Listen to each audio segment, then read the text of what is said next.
Bonjour à tous et à toutes.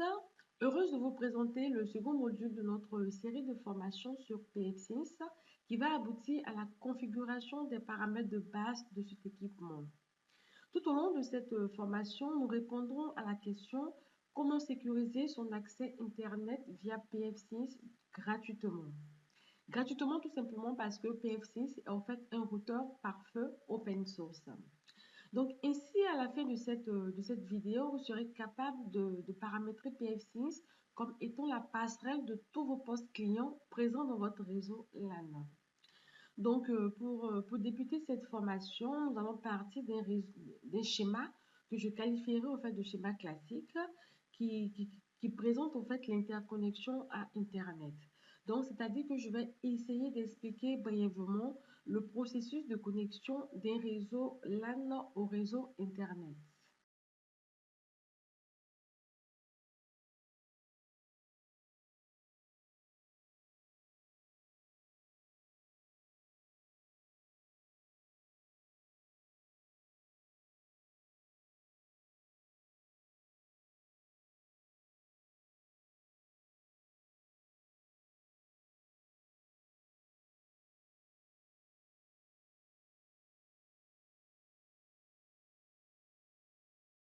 Ce schéma montre en fait une connexion Internet via ADSL.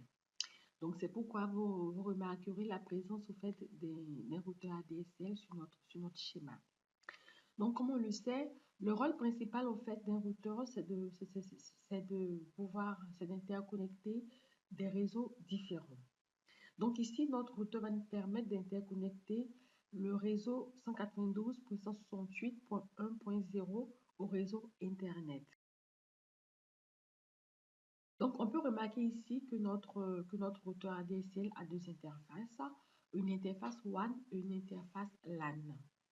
S'agissant de la configuration IP, du paramétrage de l'adresse IP de notre interface WAN, il faut savoir que notre interface WAN peut être configurée soit de façon dynamique.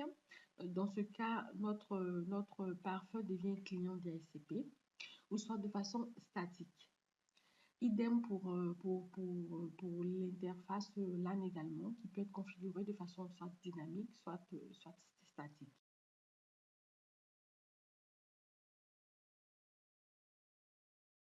L'interface LAN de notre routeur ADSL sera considérée au fait ici comme étant la passerelle de notre réseau LAN. C'est-à-dire tout simplement que tous nos postes clients présents dans notre réseau LAN vont accéder à Internet via cette interface-là. Dans notre cas ici, le gateway maintenant concernant les postes clients, le gateway de chaque poste client sera remplacé par l'adresse IP de l'interface LAN de notre routeur qui est ici le 192.168.1.1. Nous allons passer également à un second schéma que je vais toujours qualifier de classique qui va introduire cette fois-ci un PFCS sur notre schéma.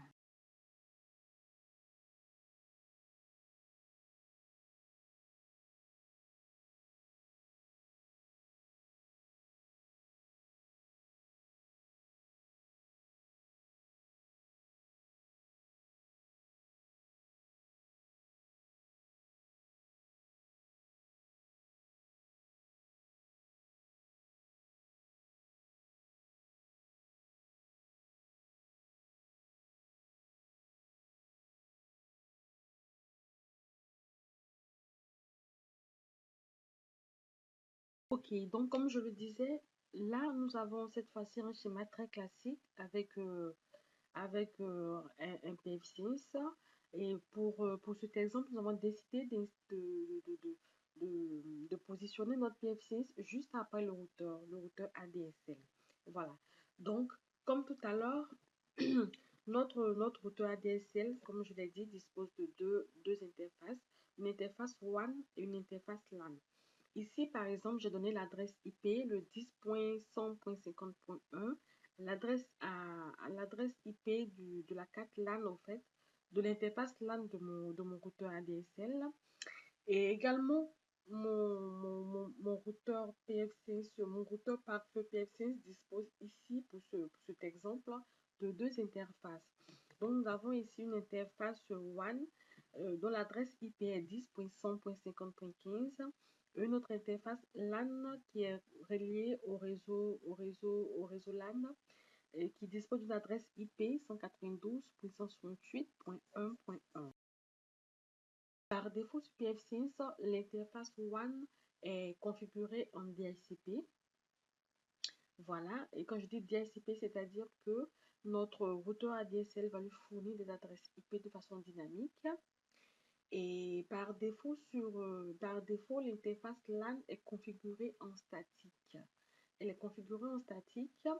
Et ce qui est intéressant, c'est que nous avons la possibilité au fait d'activer le service DHCP sur le pfSense,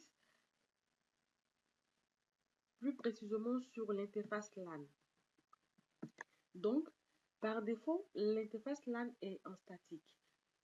Ça, c'est un. De deux, nous avons, lors de la configuration du pfSense, nous avons la possibilité de configurer le service DHCP ici et pour faire de notre serveur pfSense sur un serveur DHCP qui va attribuer de façon dynamique des adresses IP à tous les postes de notre réseau LAN.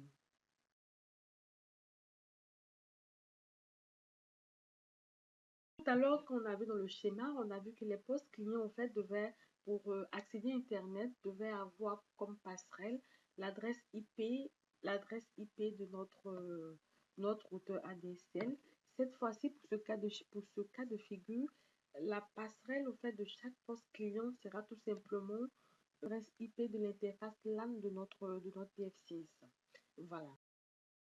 Ici, nous allons expliquer un peu le cas d'exemple où notre pfSense est en fait un client DHCP. Voilà. Donc ici, nous avons notre pfSense qui est ici. Nous avons notre routeur ADSL qui est là. Voilà.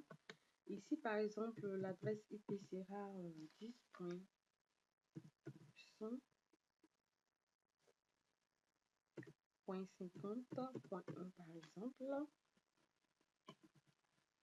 Ça, c'est l'adresse IP LAN de notre routeur ADSL qui est ici. Donc, qu'est-ce qui va se passer ici? C'est-à-dire que notre pfSense va envoyer des requêtes ADSL à notre routeur et notre routeur va en retour lui attribuer de façon dynamique des adresses IP sur une durée qu'on appelle le bail. Le bail, en fait, c'est la durée pendant laquelle notre client DHCP conserve en fait une adresse IP. Donc ici, nous avons un client DHCP. Notre pfSense est en fait un client DHCP.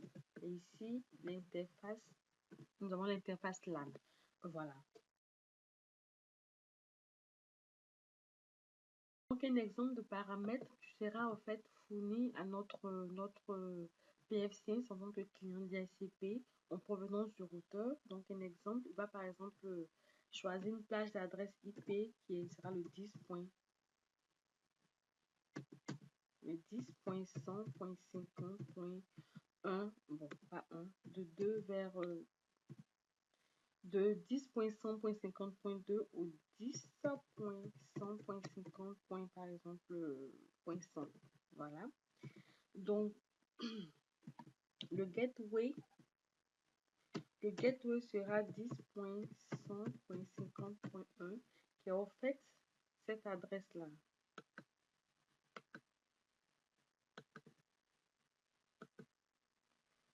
Cette adresse IP ici. Adresse IP qui est là. Voilà. Qui est en fait, qui constitue l'adresse IP de l'interface LAN de notre routeur, sera en fait le gateway. Sera en fait le gateway des clients DHCP. Voilà. Et le DNS, pour le DNS, par exemple, pour le DNS, il peut par exemple choisir un DNS public. Par exemple, comme configuration DNS, il peut mettre par exemple le 8.8.8.8 qui est en fait un serveur DNS de Google. Voilà. Ça, ce sont les paramètres que notre routeur peut fournir à notre pfSense ici en tant que client DHCP.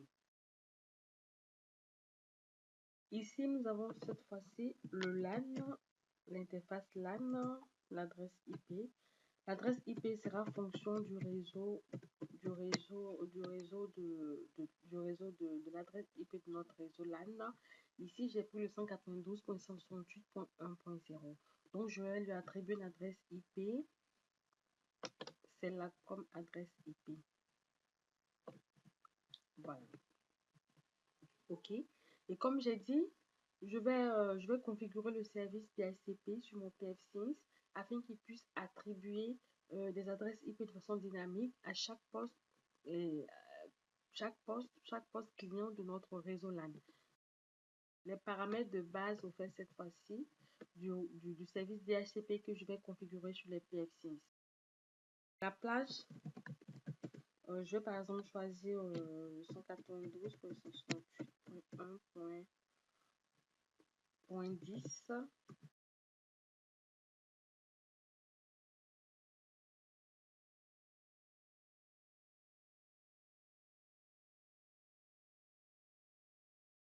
Le gateway va correspondre tout simplement que la passerelle va correspondre tout simplement à l'adresse IP de notre LAN ici.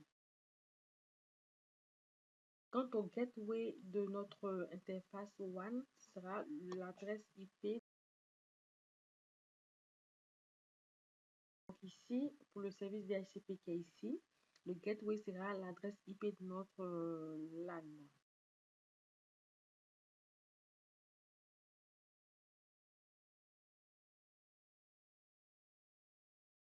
Pour le DNS, je vais tout simplement mettre l'adresse IP de notre LAN.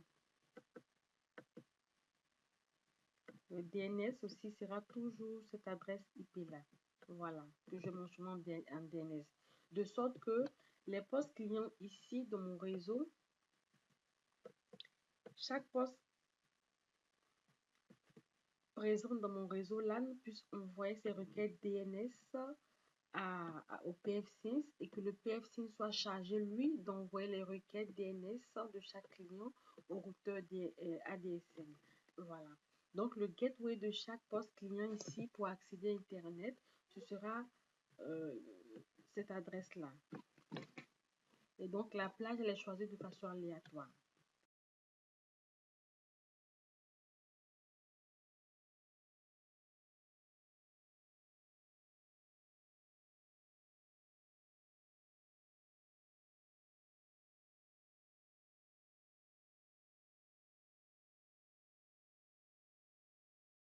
Donc, ce qu'il faut retenir, c'est que par défaut, l'interface WAN de notre routeur par feu PF6 est configurée en DHCP. Donc, les paramètres, en fait, vont dépendre. Ici, par exemple, j'ai donné un exemple de paramètres. Donc, les paramètres vont dépendre, en fait, de notre routeur, de notre routeur, ADSL, en fait, sur lequel sera configuré un serveur, de service DHCP. Donc, ici, par défaut, notre WAN est en fait un client DHCP. Voilà. Donc, les paramètres de base seront fonction des paramètres des paramètres fournis par notre routeur ADSL. Et nous décidons de configurer le service DHCP sur le serveur, sur le PF6 également. Donc, les paramètres vont dépendre également de l'adresse IP de notre réseau LAN et la passerelle. Donc, la plage va dépendre de notre plage d'adresse IP, de l'adresse IP du réseau LAN, et le gateway sera en fait l'adresse IP ici, l'adresse IP de l'interface LAN. Et le DNS également sera l'adresse IP de l'interface LAN. Pour le WAN, le gateway, il faut retenir juste le gateway, qui sera tout simplement l'adresse IP de l'interface LAN au fait du routeur ADSL. Et le DNS va dépendre de la configuration. On peut par exemple utiliser un serveur DNS public, celui de Google, le 8.8.8.8 ou le 8.8.4.4. Voilà. Voilà. Donc, avec cette configuration-là, nos postes clients, avec cette configuration actuelle, nos postes clients vont envoyer leur requête au fait DNS et DHCP à notre PFSINS. Et celui-ci, par exemple, pour la requête DHCP va répondre à cette requête-là, va envoyer une réponse à cette requête-là, à la requête de chaque poste client. Donc ici, on aura des clients DHCP et le serveur, le PFSIN sera le serveur DHCP. Voilà. Et en ce qui concerne le DNS, les requêtes DNS également seront envoyées toujours à notre routeur parfait PFSIN. Celui-ci va soit si il existe si le service DNS est configuré sur le PFSIN, il va alors résoudre le nom DNS ou soit envoyer, transférer ces requêtes DNS là au routeur qui peut-être lui aussi va transférer à d'autres routeurs. Voilà, c'est ce qu'il faut retenir dans cette partie-là. Nous allons revenir à notre schéma initial. Comme je l'ai dit, nous allons activer ici le service DHCP sur cette interface-là, de sorte que les paramètres soient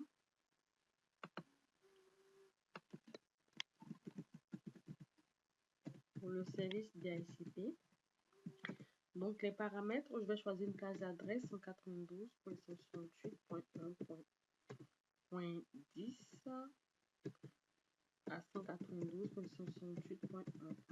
Ça, c'est la plage. Voilà. Le gateway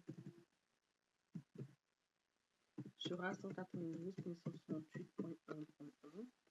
Donc, le gateway ici sera cette adresse-là. Donc, cette adresse-là, voilà. Le gateway sera cette adresse-là. Et le DNS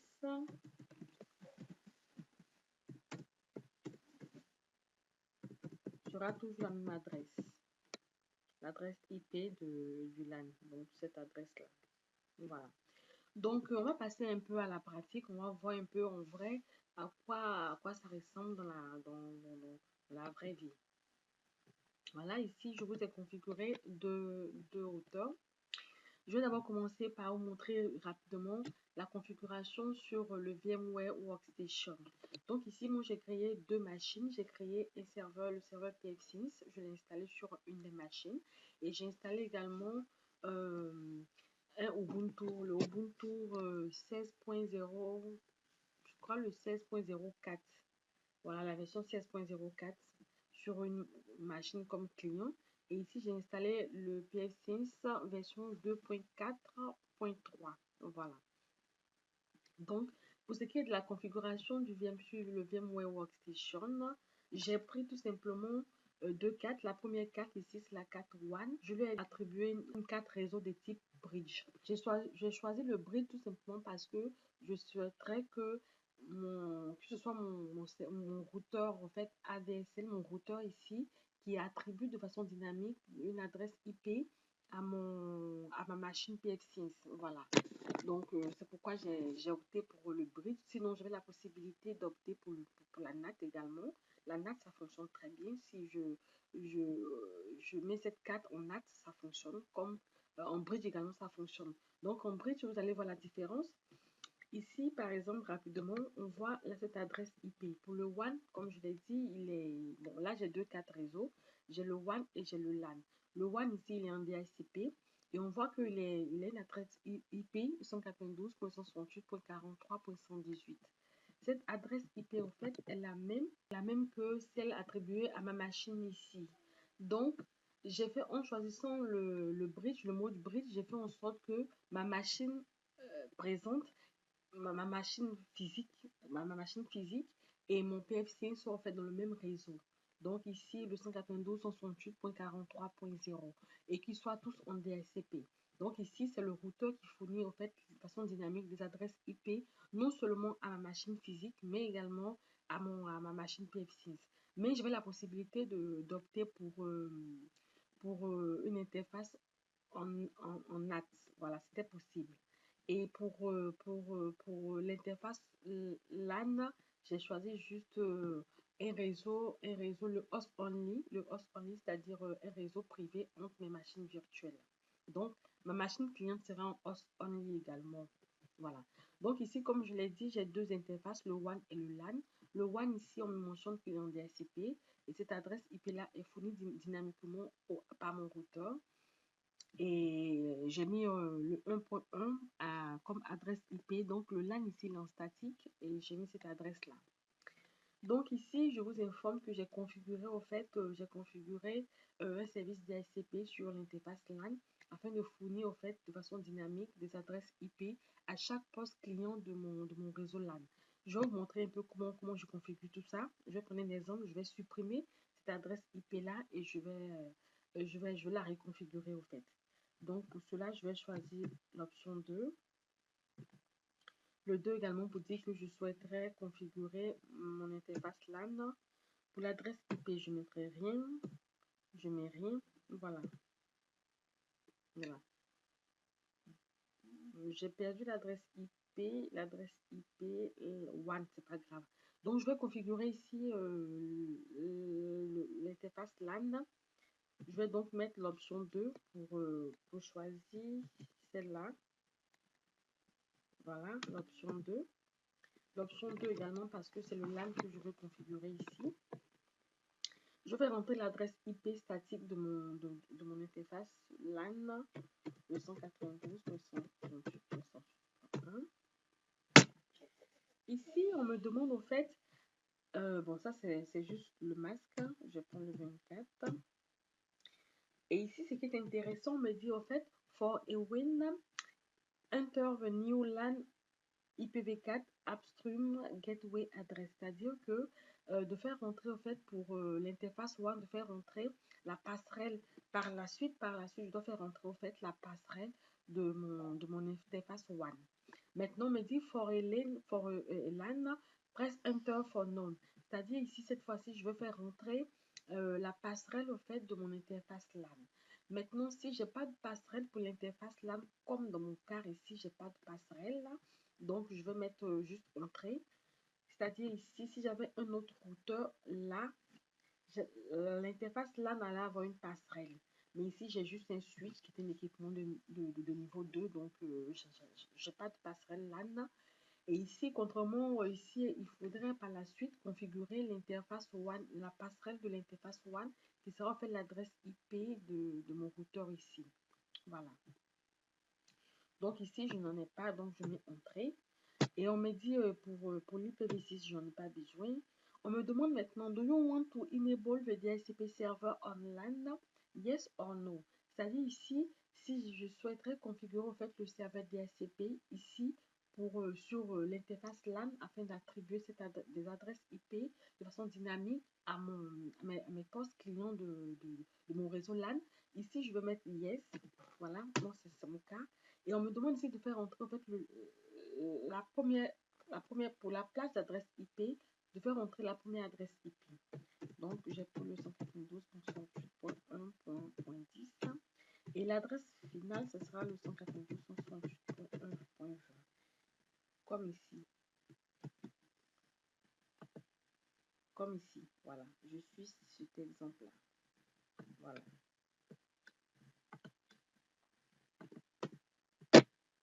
Voilà. Et donc ici, mon PFSIM sera accessible à cette adresse-là. C'est-à-dire si je prends n'importe quel poste client dans mon réseau LAN,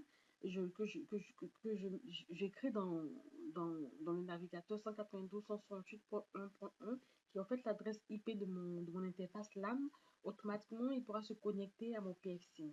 Voilà. Donc là, je vais vous présenter maintenant la configuration que j'ai faite au niveau de mon client.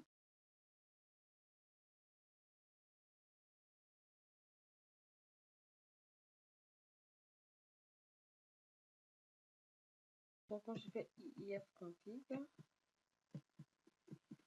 voilà, j'ai une adresse IP qui est le 192.168.1.10. je l'ai mis en DHCP.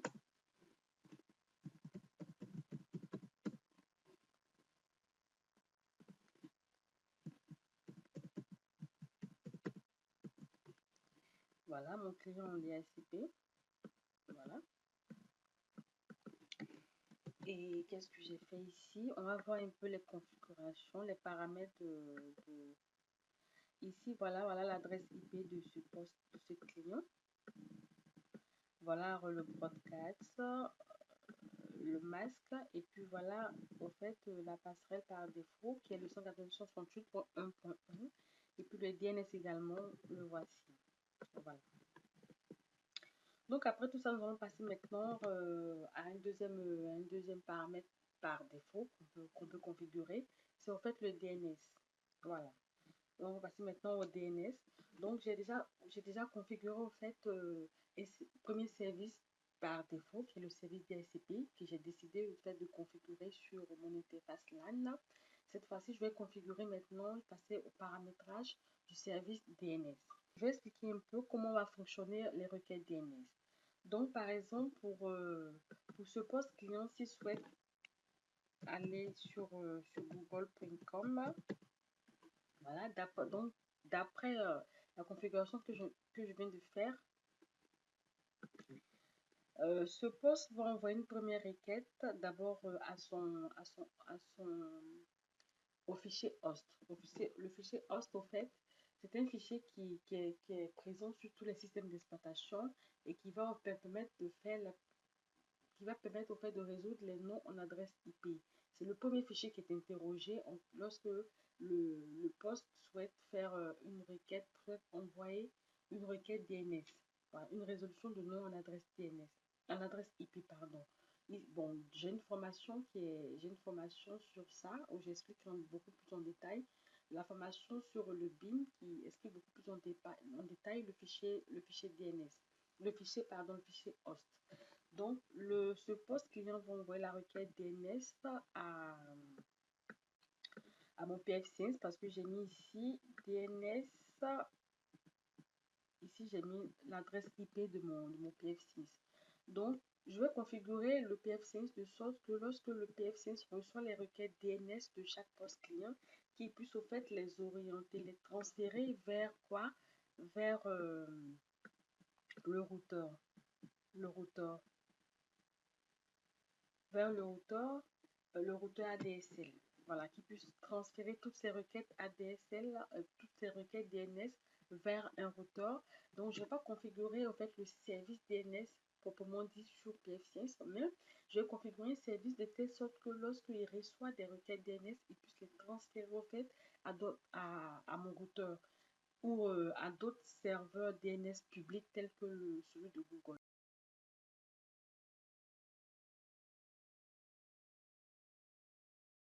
Donc, après le paramétrage de notre service DNS, je vais maintenant paramétrer notre PF6. Donc, je vais faire entrer les configurations de base même de notre PF6, c'est-à-dire son nom, le domaine par exemple, tout ça. Donc, on va passer maintenant à la configuration de base de notre PF6 proprement dit. Ici, on va me demander l'hostname, hostname,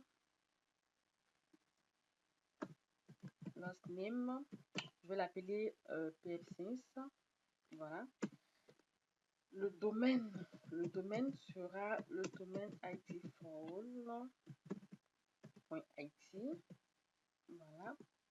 Donc le DNS ici, en choisissant, l'avantage au fait de choisir, d'attribuer l'interface One on Bridge, l'avantage c'est que le DNS sera en fait notre routeur ADSL. Par exemple, quand je prends ma machine physique qui est là actuellement, je vais vous montrer les paramètres de ma machine physique. Vu que ma machine physique et ma machine PF5 se retrouvent dans le même réseau. Donc ici, on voit que pour le serveur DNS, voilà l'adresse IP du serveur DNS qui est en fait l'adresse IP de mon routeur. Donc ici, je vais mentionner 192.168.43.1. Voilà.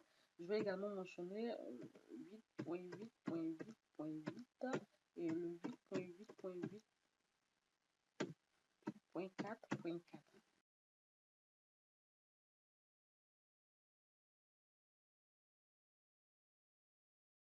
Maintenant, après avoir configuré le service DNS, on va passer maintenant à la configuration de base, c'est-à-dire tout ce qui est hostname, domaine, les serveurs DNS.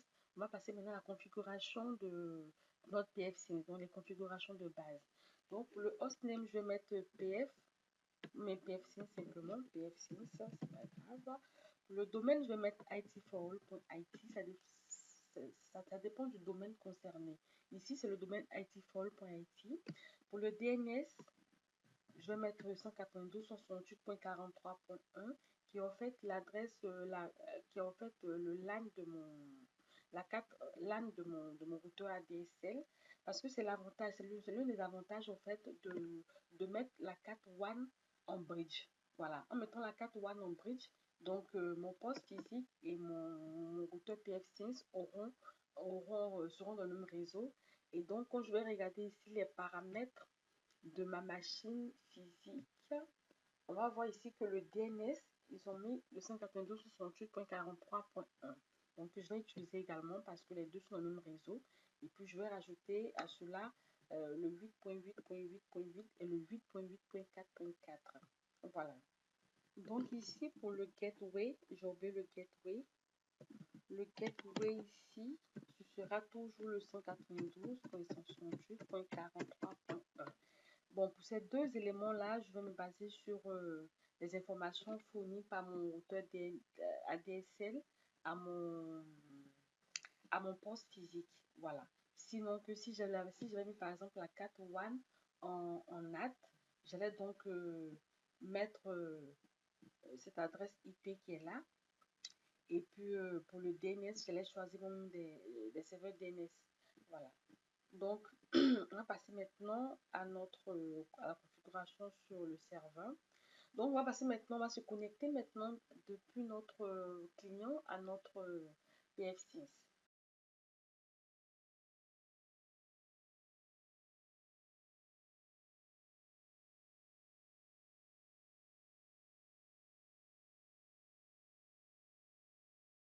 Donc, je vais faire une remarque rapide. Lorsque je vais essayer de me connecter à Internet sur le poste client, en réalité, la connexion Internet ne fonctionnera pas. Elle fonctionnera dans le cas où j'avais mis par exemple ma 4 WAN en bridge, pardon, en NAT. Mais moi j'ai mis ma 4 WAN en bridge, donc elle ne fonctionnera pas. Tout simplement parce que j'ai pas encore configuré, en fait, j'ai pas encore fait rentrer ces paramètres-là sur mon PF6. Du coup, lorsque la requête de Google arrive à ce niveau-là, le PF6 ne peut pas en fait transférer ni ne peut pas résoudre ce nom en adresse IP. Donc, c'est une fois que ces informations sont rentrées sur le PF6 que désormais mon client pourra maintenant accéder à Internet. Mais si j'avais mis par exemple la carte WAN qui est sur mon PF6, si je l'avais mis en NAT, déjà sans configurer toutes ces informations-là, mon client sera en mesure d'accéder à Internet. Voilà, ça c'était juste une parenthèse que je tenais à vraiment préciser. On va se connecter maintenant en me faisant rentrer l'adresse IP de la carte LAN de mon PF6. Voilà. Donc, par défaut, pour se connecter, c'est admin et le mot de passe est PF6. Voilà les configurations qui sont là que j'ai déjà fait rentrer, mais que je vais modifier. On va modifier ensemble. Donc, pour modifier ces paramètres-là, on va juste venir ici, dans Système. On va aller dans General Setup. Voilà. Donc, je maintiens toujours le hostname, c'est pfSense. J'ai dit tout à l'heure que le domaine sera itforall.it. Voilà. Pour les serveurs DNS, j'ai mis ici le serveur DNS ici est fourni par et le gateway sont fournis par mon routeur.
Ici, c'est un élément très important. C'est un élément très important. Attendez, d'abord, je vais mettre la langue en français pour qu'on puisse voir ensemble l'importance de cette partie.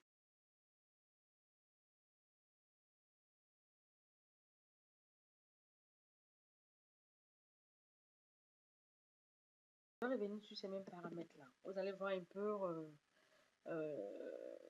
cette option-là.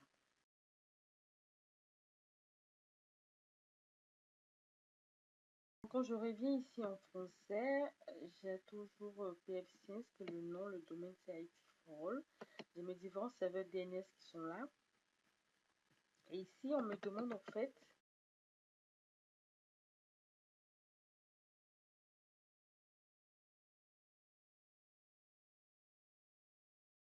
ici, on me demande pour remplacer le serveur DNS, on me dit d'autoriser la liste des serveurs DNS, à être écrasée par le DHCP et le point-to-point, le PPP sur le WAN. Donc, ici, cette option est définie. pfSense utilisera des serveurs DNS attribués par un serveur DHCP sur le réseau WAN pour ses propres besoins, y compris le DNS Forwarder, DNS Resolver. Cependant, ils ne seront pas affectés à des clients DHCP. Donc ici, il est très important, d'ailleurs primordial, de désactiver cette option-là. C'est-à-dire ici, si j'ai le service DHCP qui est configuré ici. Donc, dans les paramètres du service DHCP, c'est uniquement le serveur qui est mentionné, le serveur DNS qui est mentionné, qui sera pris en compte. Donc, le serveur DNS qui est mentionné dans les paramètres qui seront fournis à cette interface WAN-là, qui seront fait pris en compte, mais tous les serveurs DNS que j'ai listés tout à l'heure ne fonctionneront pas. Ne fonctionneront pas. Donc, uniquement les serveurs DNS qui seront mentionnés dans les requêtes, dans la solution, dans la réponse au fait de la requête DHCP. Ici, j'ai désactivé. Bon, ici, c'est juste les heures, le fuseau horaire. Je vais juste mettre. Non, c'est pas grave. Je vais mettre le premier, c'est pas grave. Le serveur de temps. Et là, j'ai changé la langue. La langue, j'ai mis français. Voilà. Il y a plusieurs thèmes ici. Moi, j'ai choisi pfSense. Si j'enregistre. Donc, désormais, on verra que déjà avec cette configuration, notre poste client pourra accéder à Internet. On voit bien qu'il accède à Internet parce que désormais, j'ai mentionné au fait, cette fois-ci, j'ai pas fait rentrer toutes ces données-là et je lui ai dit que s'il y a une requête DNS, qu'elles sont envoyées au fait à mon pfSense et le pfSense, comme je l'ai dit, va se charger de transférer les requêtes DNS en mon routeur ADSL ici. Donc, je vais passer maintenant à la configuration des interfaces LAN et WAN.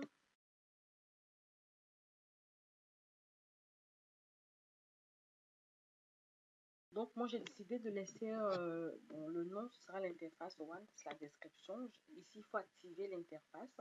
Ici, moi, j'ai décidé de laisser l'interface en DHCP. Donc, sinon, je peux le mettre en manuel. Je le laisse en DHCP. Voilà. Je peux le mettre en statique en choisissant statique. Moi, je laisse en DHCP. Ici, on me dit pour l'IPv6, moi, j'en ai pas besoin.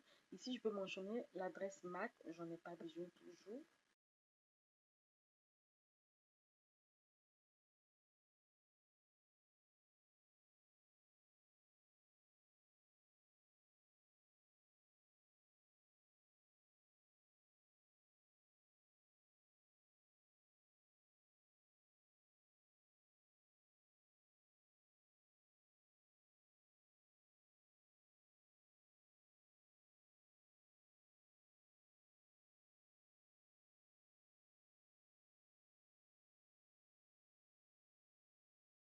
Ici, je vais désactiver ici la partie réseau privé parce que par défaut, au fait, il bloque tout ce qui est, si l'adresse IP que nous attribuons à l'interface WAN n'est pas une adresse IP RFC, est une adresse IP RFC 1918, elle sera bloquée, au fait, par le port WAN. Donc, moi, je préfère désactiver parce que j'ai donné une adresse IP qui fait partie, au fait, des places d'adresse IP définie par la norme RFC 1918. Donc, je désactive cette partie-là.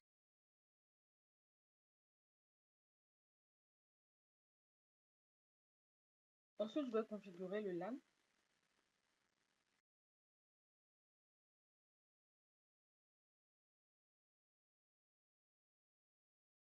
Ensuite, je vais configurer l'interface LAN. J'active l'interface, ça c'est la description. J'ai dit qu'il reste en statique. L'adresse MAC, j'en ai pas besoin. Voilà l'adresse IP que j'ai attribuée à mon adresse LAN. Ici, on me demande la passerelle. La passerelle, j'ai pas de passerelle. Et ici, voilà.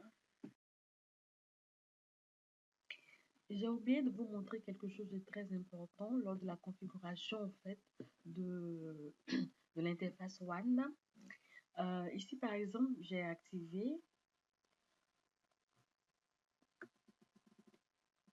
voilà, je vais vous montrer quelque chose de très important. Dans le cas où vous utilisez, vous paramétrez vous configurez votre interface WAN en statique, voilà. Donc, juste en bas, vous aurez des champs qui s'ajoutent comme celui-ci. Voilà, celui-ci. Donc, c'est ici que vous allez mentionner, au fait, cette fois-ci, dans la configuration statique IPv4. C'est ici que vous allez mentionner l'adresse IP de votre interface WAN. Et ici, vous allez mentionner votre passerelle. Voilà. Donc, c'est très important. Ajouter une passerelle. Vous allez ajouter une passerelle ici. La passerelle ici, si je devais configurer mon interface WAN en statique, sur ce schéma, si je devais configurer mon adresse, mon interface WAN en statique, j'allais mettre cette adresse IP. Et pour la passerelle, j'allais mettre l'adresse IP ici, cette adresse-là, qui est l'adresse IP l'adresse IP de l'interface LAN de mon routeur, en fait, de mon routeur ADSL.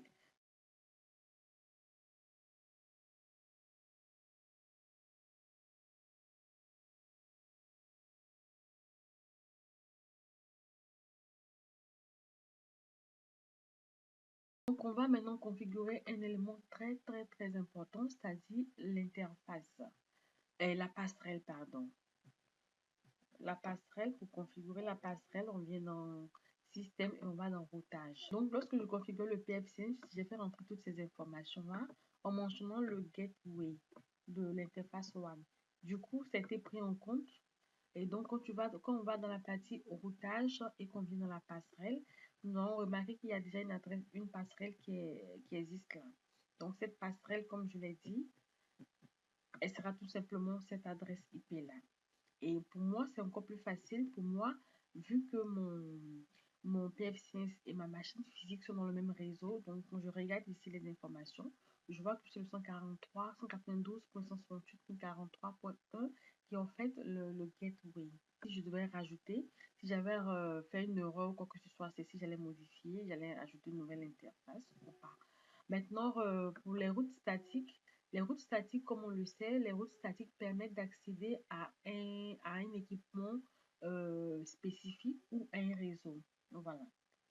Et pour les groupes de passerelles, ce sera tout simplement pour faire tout ce qui est failover ou load balancing.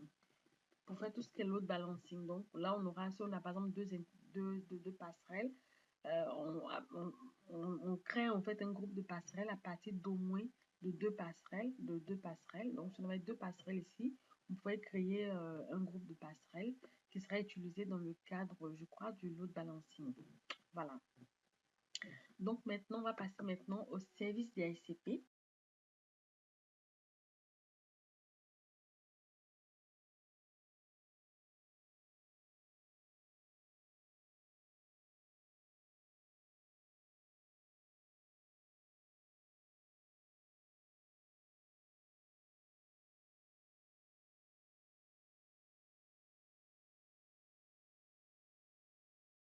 Donc, ici, j'ai décidé d'activer en fait le serveur DHCP. Comme je l'ai dit, je l'ai déjà activé sur l'interface LAN. Je l'ai précisé tout à l'heure lors de la configuration du PFSINS. Donc ici, c'est ces informations que je vais retrouver ici. Si je n'avais pas configuré là-bas, j'allais juste venir activer sur l'interface LAN le DHCP. Donc ici, il est actif, on voit très bien.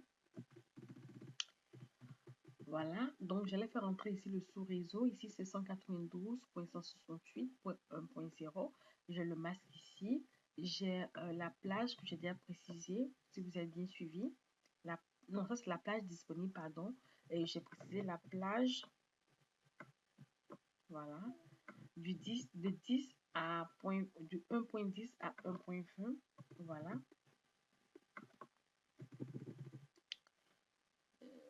Ça, c'est le serveur Win. Ça, c'est le serveur DNS. Ici, c'est pour les configurations du DHCP.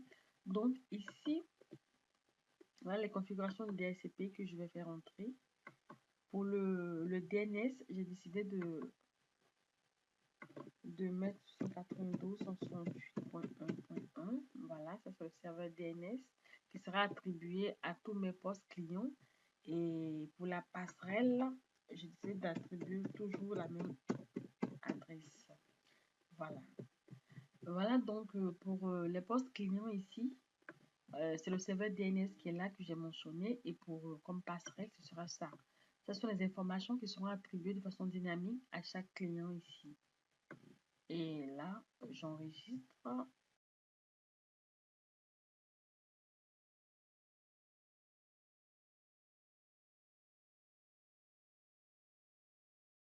Donc maintenant, nous allons passer maintenant à la configuration de... on va d'abord vérifier les services qui sont activés ici. On va aller dans État. Voilà.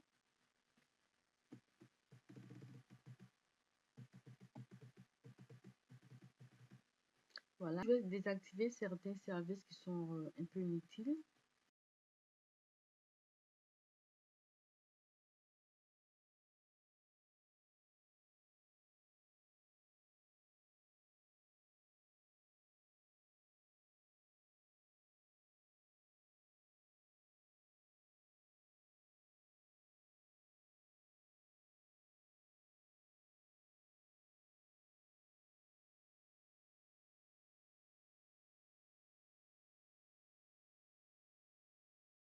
Donc, je viens de configurer le service DHCP.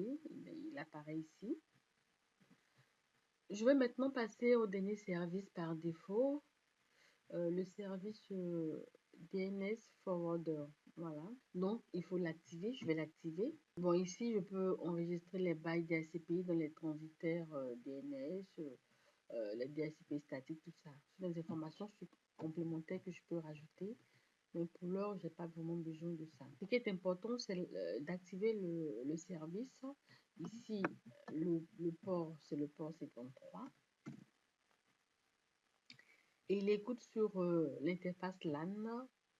Voilà, c'est ce qui est suffisant.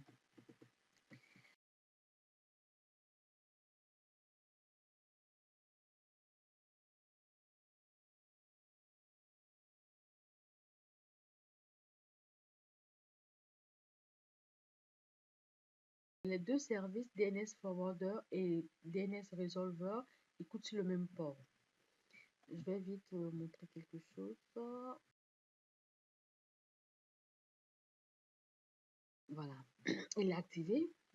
Il est activé, il écoute sur le port 53 également. Voilà. Donc, je vais juste le désactiver. Je vais le désactiver. Et en le désactivant, je pourrais maintenant activer mon serveur DNS Forwarder.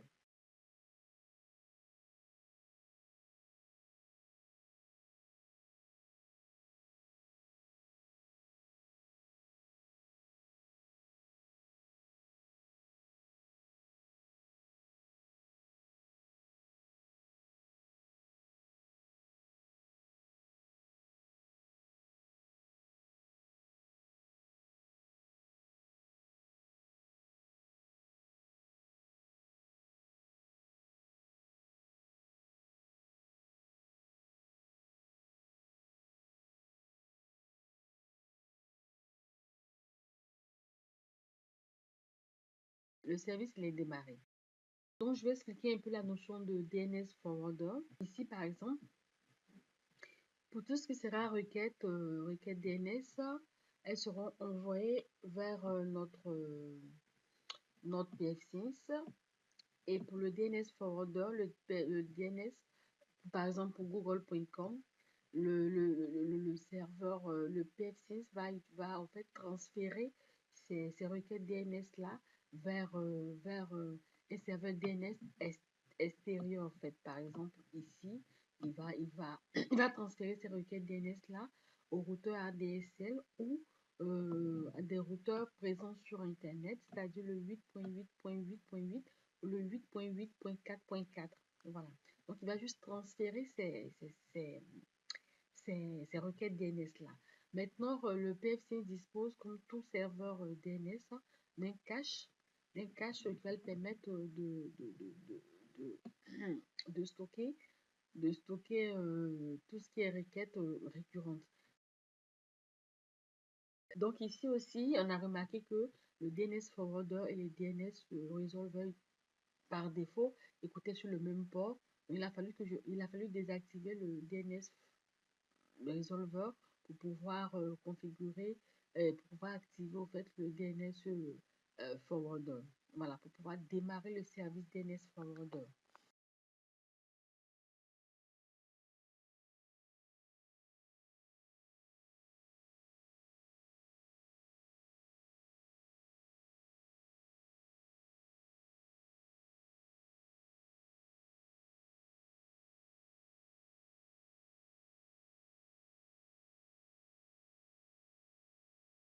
Voir que le DHCP est démarré, le DNS Forwarder est démarré également et le DNS Resolver ne l'est pas. Je vais faire un récapitulatif de tout ce qu'on a fait. La configuration, c'est que tu fais la configuration générale, le nom de notre hôte, le domaine. Et ce qui est important, c'est surtout les serveurs DNS. Donc, le serveur DNS vers lequel notre PF5 va transférer les requêtes DNS si possible.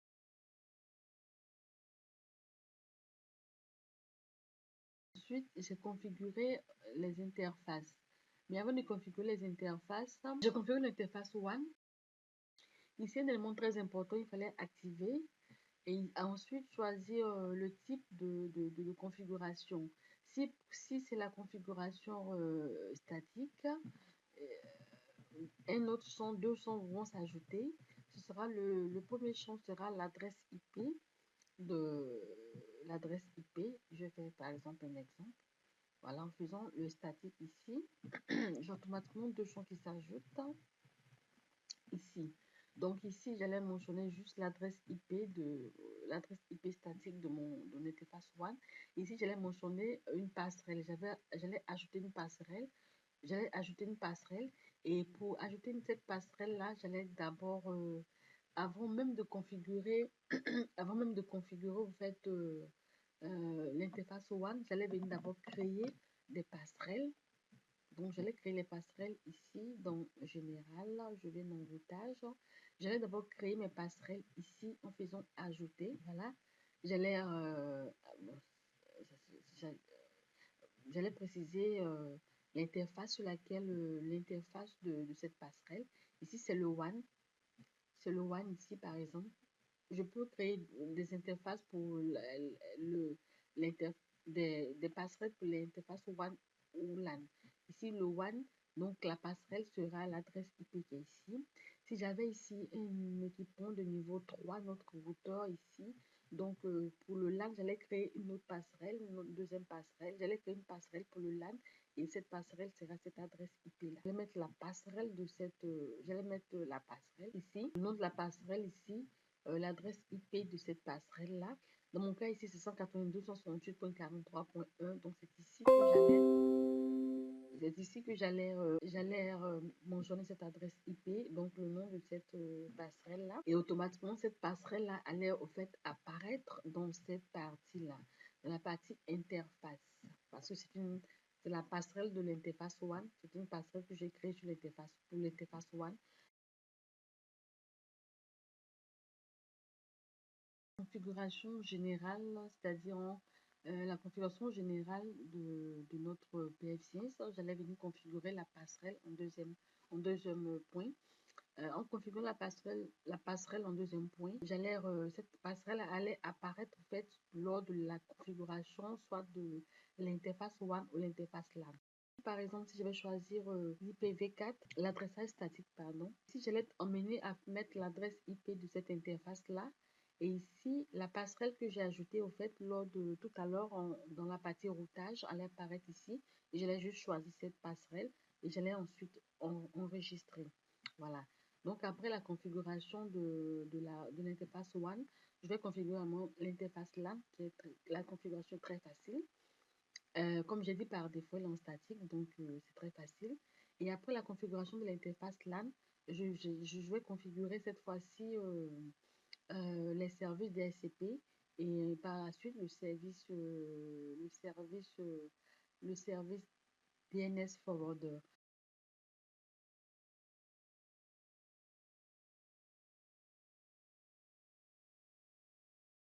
Donc, pour la configuration du service DHCP, ce qui est important, c'est le réseau, la, la plage ici, le serveur DNS ici, à ne pas confondre avec le serveur DNS que je dois configurer. Donc, pour le serveur DNS qui est ici, comme je l'ai dit, les requêtes DNS seront envoyées à mon PF6. Donc, le serveur DNS sera celui-ci et non un autre serveur situé quelque part ici, non. Donc, pour la passerelle également, la passerelle sera la passerelle de mes postes clients. Donc, ce sera cette adresse IP-là qui sera mentionnée dans la partie serveur service DHCP.